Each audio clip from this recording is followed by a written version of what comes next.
Hello दोस्तों, नमस्कार। RB study official में आपका स्वागत है। दोस्तों, संविधान के तहत आज हम नागरिकता का अध्ययन करेंगे।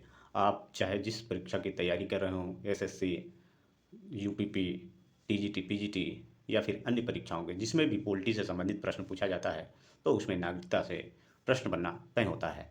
आइए हम देखते हैं। दोस्तों, नागरिकता का प्रावधान जो है हमारे संविधान के भाग 2 में अनुच्छेद 5 से लेकर 11 तक किया गया है। आपसे सीधे प्रश्न पूछता है कि भारतीय संविधान के किस भाग में नागरिकता का वर्णन है, तो भाग 2 में अनुच्छेद पूछेगा, तो अनुच्छेद 5 से लेकर के 11 तक। हम नागरिकता के बारे में आगे अध्ययन करें इससे पहले हम देखते हैं कि नागरिक कौन होता है। दोस्तों, नागरिक किसी राज्य का पूर्ण सदस्य व राज्य के प्रति पूर्ण निष्ठा रखने वाला व्यक्ति होता है। यहाँ हम इसको समझते हैं, राज्य जब हम राष्ट्रीय या अंतर्राष्ट्रीय संदर्भ में राज्य शब्द कहते हैं तो हम किसी देश के बारे में बात कर रहे होते हैं। तो यहाँ राज्य का अर्थ हम जो प्रांत होते हैं उनसे ना लेकर हम राज्य का संदर्भ देश से लेंगे। तो जो नागरिक होता है दोस्तों, किसी भी राज्य का पूर्ण सदस्य होता है। पूर्ण सदस्य का अर्थ यह होगा कि जितनी भी नीतियाँ, संविधान हो या नियम हो बनते हैं, वह उनसे सभी से प्रभावित होता है और जितनी भी नीति बनती है उससे यदि लाभ होता है तो भी उसको लाभ प्राप्त होता है। और राज्य के प्रति पूर्ण निष्ठा रखने वाला व्यक्ति होता है, अर्थात वह उसकी एकता और अखंडता में हिस्सेदारी अपनी और भागीदारी सुनिश्चित करता है। दोस्तों, इसी तरीके से हम विदेशी का कॉन्सेप्ट समझेंगे। विदेशी दो तरीके के होते हैं दोस्तों, एक विदेशी मित्र होता है और विदेशी शत्रु। जैसे कि जिन देशों से हमारी मित्रता है, भारत की मित्रता है, उन देशों के नागरिक विदेशी मित्र कहलाएंगे और जिन देशों से भारत की शत्रुता है उस देश के नागरिक विदेशी शत्रु कहलाएंगे। जैसे कि प्रायः कोई भी हमारा अंतर्राष्ट्रीय संदर्भ में कहा जाता है कि किसी भी देश के परमानेंट या स्थायी मित्र और स्थायी शत्रु हमारे नहीं होते हैं। तो अभी वर्तमान संदर्भ में यदि देखा जाए कि एक तरीके से पाकिस्तान हमारा विदेशी शत्रु है या शत्रु के तरीके से व्यवहार करता है, तो जो आतंकवादी संगठन के सदस्य हैं तो वो यदि पाकिस्तान के हैं तो विदेशी शत्रु कहलाएंगे। आगे देखते हैं दोस्तों। अब हम विदेशी शत्रु और विदेशी मित्र में हमने तो अंतर देखा दोस्तों। जो विदेशी मित्र होता है उसे और विदेशी शत्रु में क्या अंतर होता है, आगे थोड़ा सा देखते हैं कि विदेशी जो शत्रु होता है दोस्तों, वह अनुच्छेद 22 के गिरफ्तारी और निवारक नज़रबंदी से संरक्षण प्राप्त नहीं होता है। अनुच्छेद 22 कुछ मामलों में गिरफ्तारी और निवारक नज़रबंदी से संरक्षण प्रदान करता है, परंतु विदेशी शत्रु को यह जो संरक्षण है दोस्तों प्राप्त नहीं है। हमारे संविधान में दोस्तों न तो नागरिकता के अधिग्रहण और न ही हानि संबंधी प्रावधान है। संसद को यह अधिकार प्रदान किया गया है कि वह नागरिकता के अधिग्रहण और हानि संबंधी कानून बना सकती है। दोस्तों, इसका क्या अर्थ होगा? इसका अर्थ यह है कि मानिए ये कोई व्यक्ति है, ठीक, कोई व्यक्ति है, इसकी नागरिकता का निर्धारण कौन करेगा? वर्तमान संदर्भ में यदि देखें तो हमारे संविधान के द्वारा इसका वर्णन उसमें संविधान में नहीं था और इसका दायित्व तो हमारे संविधान के द्वारा संसद को सौंपा गया कि संसद यह निर्धारित करेगी कि कोई व्यक्ति कैसे अपने इस देश की नागरिकता या भारत की नागरिकता प्राप्त कर सकता है, या किसी व्यक्ति की जो कि अनैतिक या कहें कि असंवैधानिक गैरकानूनी गतिविधियों में पाया जाता है, तो उसकी नागरिकता कैसे चली जाएगी। इस सब का निर्धारण हमारी संसद को करने का अधिकार संविधान सभा ने या संविधान ने प्रदान किया है। दोस्तों, इसी के तहत संसद के द्वारा 1955, 1986, 1992, 2003 और 2018 में कानून बनाया गया।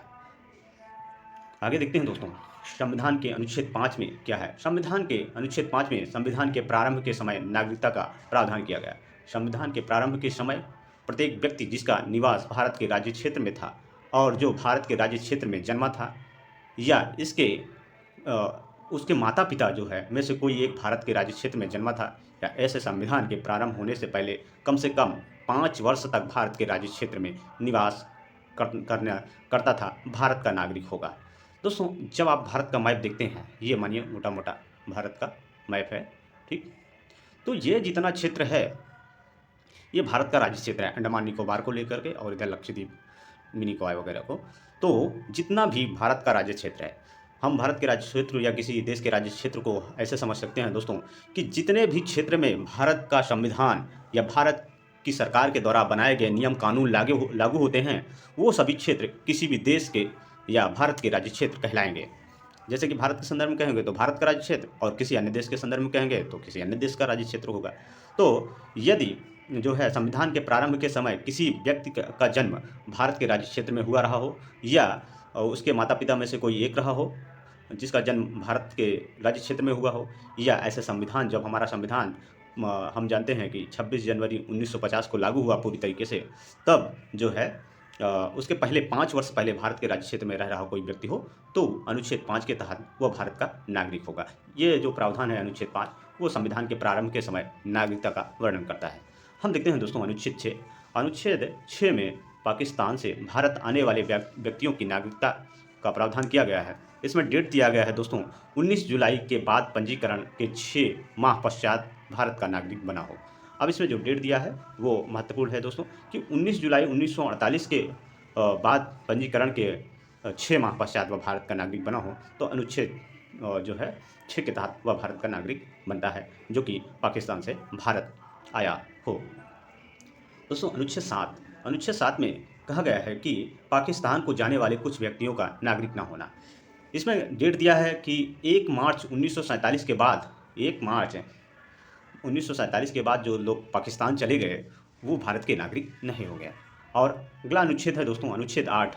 अनुच्छेद 8 में भारत के बाहर रहने वाले भारतीय उद्भव के कुछ व्यक्तियों की नागरिकता के संबंधी प्रावधान है।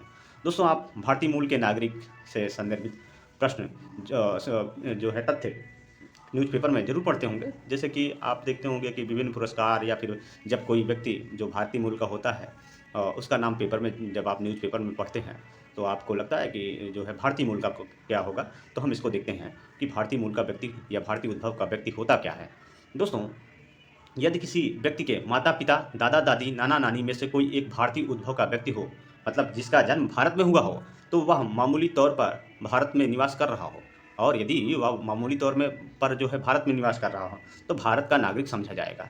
जैसे कि अब उसके माता पिता में से कोई एक भारत का नागरिक रहा हो, ठीक, कभी भारत में उसका जन्म हुआ रहा हो और वो मान लीजिए कि इस समय विदेश में रहता रहा हो, तो भी वो भारतीय उद्भव का नागरिक होगा या भारत की नागरिकता प्राप्त होगी उसे। अनुच्छेद 8 जो है इसी का प्रावधान करता है। आगे देखते हैं दोस्तों अनुच्छेद 9।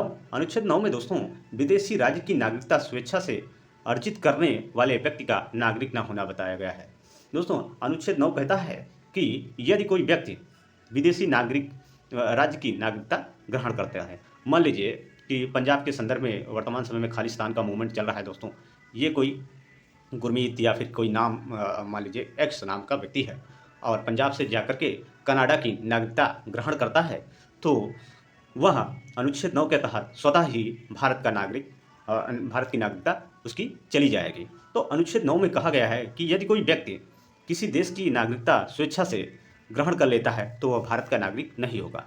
आगे देखते हैं दोस्तों अनुच्छेद 10 है। अनुच्छेद 10 में कह रहा है कि नागरिकता के अधिकारों का बना रहना। यदि आपका जो है भारत के नागरिक हैं, आपने भारत की नागरिकता ली है या फिर स्वतः ही आप पैदाइश के आधार पर, जन्म के आधार पर भारत के नागरिक हैं, तो अनुच्छेद 10 कहता है कि आपको बार बार रिन्यू नहीं करवाना है। जैसे होता है ना कि फॉर्म वगैरह रिन्यू करवाना होता है, तो रिन्यूअल जैसे या फिर नवीनीकरण जैसी नागरिकता से संबंधित प्रावधान नहीं है दोस्तों। आप एक बार भारत के नागरिक हो गए, जब तक आप किसी गैर कानूनी गतिविधि या किसी अन्य देश की नागरिकता ग्रहण नहीं करते हैं, तो अनुच्छेद 10 कहता है कि आप भारत के नागरिक बने रहेंगे या आपका नागरिकता का जो अधिकार है वो बना रहेगा। अनुच्छेद 11 है, संसद को नागरिकता की अधिग्रहण और त्याग संबंधी नियम बनाने का अधिकार प्रदान करता है। दोस्तों यह अनुच्छेद जो है, अगर नागरिकता से संबंधित प्रश्न पूछा जाता है तो सबसे ज़्यादा पूछा जाता है, तो आप इसे नोट कर लीजिएगा। अनुच्छेद 11 जो है संसद को नागरिकता के अधिग्रहण और त्याग संबंधी नियम बनाने की शक्ति प्रदान करता है। अब आपसे प्रश्न क्या पूछा जाता है? प्रश्न ये पूछा जाता है कि किसे नागरिकता के अधिग्रहण या त्याग संबंधी नियम बनाने का अधिकार हमारा संविधान प्रदान करता है? तो संसद को। किस अनुच्छेद के तहत? तो अनुच्छेद 11 के तहत। दोस्तों हमारे देश की नागरिकता के अर्जन के लिए जो है कितनी विधियां हैं? तो 5 प्रकार के तरीके हैं दोस्तों, जिसके आधार पर हम भारत की नागरिकता को ग्रहण कर सकते हैं। जन्म के आधार पर है, वंश के आधार पर है, और पंजीकरण तथा क्षेत्र समाविष्टि के आधार पर व प्राकृतिक रूप से। दोस्तों ये 5 आधार हैं, जिसको आप नोट कर लीजिएगा। पहला है जन्म से, वंश परंपरा के आधार पर, पंजीकरण के आधार पर, क्षेत्र समाविष्टि के आधार पर और प्राकृतिक रूप से भारत के नागरिक, या जो है आप लंबे समय तक भारत के नागरिक रहे हों तो आपको जो है भारत की नागरिकता मिल जाती है। हम इसको एक एक करके समझते हैं। जन्म, जैसे आपका भारत में जन्म हुआ हो, आपके माता पिता भी भारत में हो, तो आप जन्म से, जैसे कि हम लोगों के संदर्भ में ज़्यादातर यह होता है कि हम लोग भारत में जन्म लेते हैं और हमारे माता पिता भी यहीं भारत के निवासी रहते हैं, तो हमें जो है जन्म के आधार पर मिल जाते हैं। परंतु यदि किसी का जन्म जो है भारत में ना हुआ हो और उसके माता पिता भी भारत में ना रह रहे हों, तो हम भारत के नागरिक ना हों, तो वंश परंपरा के आधार पर भारत की नागरिकता ग्रहण कर सकता है। जैसे कि उसके माता पिता में से मान लीजिए कोई ना हो, परंतु उसके दादा दादी में से कोई हो या नाना नानी में से कोई एक भारत का नागरिक रहा हो, तो वंश परंपरा के आधार पर वह भारत की नागरिकता ले सकता है। पंजीकरण के आधार पर दोस्तों है, तो पंजीकरण 6 माह के लिए, आप लंबे समय से मान लीजिए 5 साल से हैं भारत के में रह रहे हैं और आपने पंजीकरण के लिए अनुमोदन दिया है या रजिस्ट्रेशन करवाया है, तो पंजीकरण के थ्रू करवा सकते हैं। क्षेत्र समाविष्टि क्या है दोस्तों? मान लीजिए कि आप जानते होंगे कि हमारा डिस्प्यूट, अभी बॉर्डर डिस्प्यूट चल रहा है कुछ देशों के साथ, जैसे चाइना और श्रीलंका के साथ भी चल रहा है। तो अब हम यहाँ थोड़ा बांग्लादेश के संदर्भ में समझते हैं। मानिए कि कुछ क्षेत्र है, एक्स क्षेत्र है, भारत में शामिल कर लिया जाता है, और कोई वाई क्षेत्र है तो उसको भारत से और बांग्लादेश को दिया जाता है। तो जो एक्स क्षेत्र के लोग होंगे जो भारत में शामिल किया जाएगा, उस क्षेत्र के लोग स्वतः ही या फिर क्षेत्र के समायोजन पर वो चाहें तो भारत के नागरिक तो बन ही जाएंगे। वो चाहें तो भाई उस देश की, जिस देश का क्षेत्र से भारत में शामिल किया गया है, उस देश के भी नागरिक हो सकते हैं। परंतु यहाँ यह प्रावधान है कि क्षेत्र यदि कोई भारत में शामिल किया जाता है संसद के द्वारा, तो उन्हें नागरिकता मिल जाएगी। प्राकृतिक रूप से दोस्तों, यदि आप लंबे समय से भारत के नागरिक रह रहे हैं, भारत में आके रह रहे हैं, तो और रजिस्ट्रेशन करवा लेते हैं, तो भी आप जो है भारत के नागरिक बन सकते हैं। तो इस तरीके से ये जो है नागरिकता का चैप्टर रहा दोस्तों। ऑलमोस्ट जो है लगभग हमने सभी प्रश्न यहाँ देखे।